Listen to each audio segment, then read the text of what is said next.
Hi everybody, it's Honest John again. The USA once made welcoming immigrants a point of national pride. The Statue of Liberty has these words inscribed on it.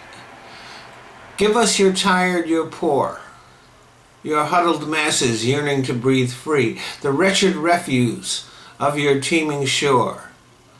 Send these, the homeless tempest-tossed to me. I lift my lamp beside freedom's sweetest shore.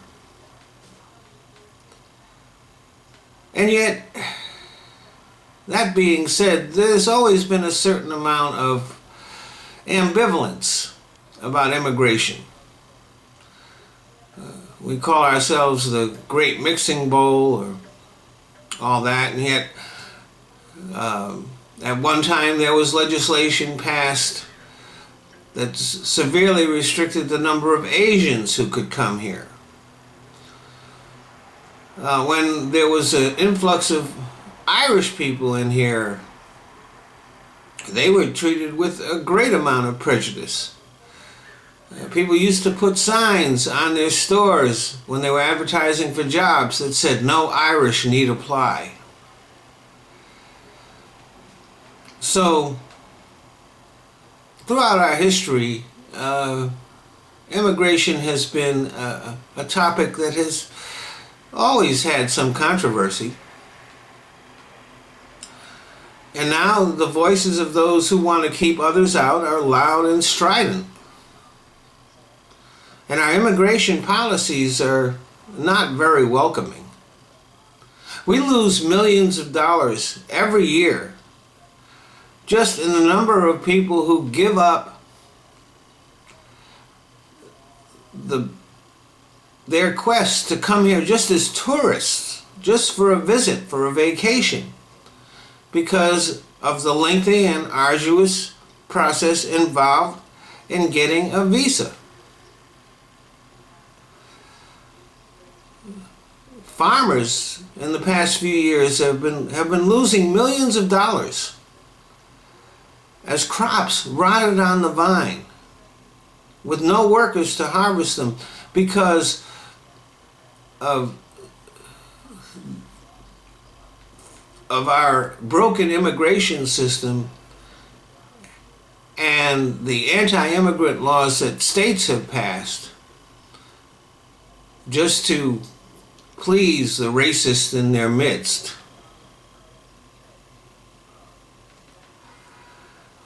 And high-tech companies, they're unable to expand because they can't get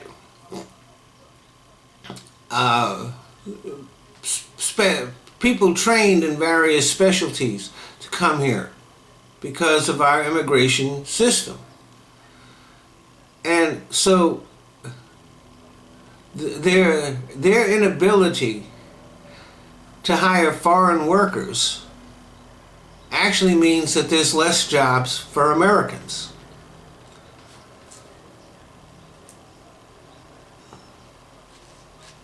Despite the fact that it is common knowledge that our immigration system and policies are completely dysfunctional and in desperate need of revision, nothing is being done because of the opposition of conservatives who kowtow to the prejudice in their base.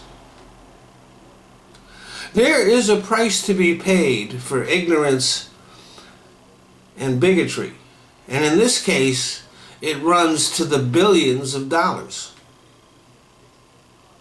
And one of the myths embraced by the anti-immigrant crowd is that immigration is a one-way street, that everybody wants to come here,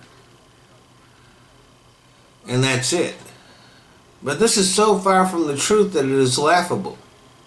There are roughly 6.3 million Americans living and working abroad. And this number doesn't even include our U.S. military, who are just all over the globe. We've got 171,000 living in Africa, 864,000 living in East Asia and the Pacific. Over 1.5 million in Europe. 800,000, surprisingly, in the Near and Middle East. Yeah, that number really did surprise me. And in the Western Hemisphere, countries such as Canada, Mexico, South America, the number is over 2.5 million. So it's not like everybody's coming here and we're just standing pat. People go where they will, for any number of reasons. And for more and more people here and all over the world, the land of opportunity is not the USA. It's Japan, Canada, Germany, India, or any number of other places. As for the good old USA, well, people are deciding we might be a nice place to visit, but they really don't want to live here. Thanks for listening.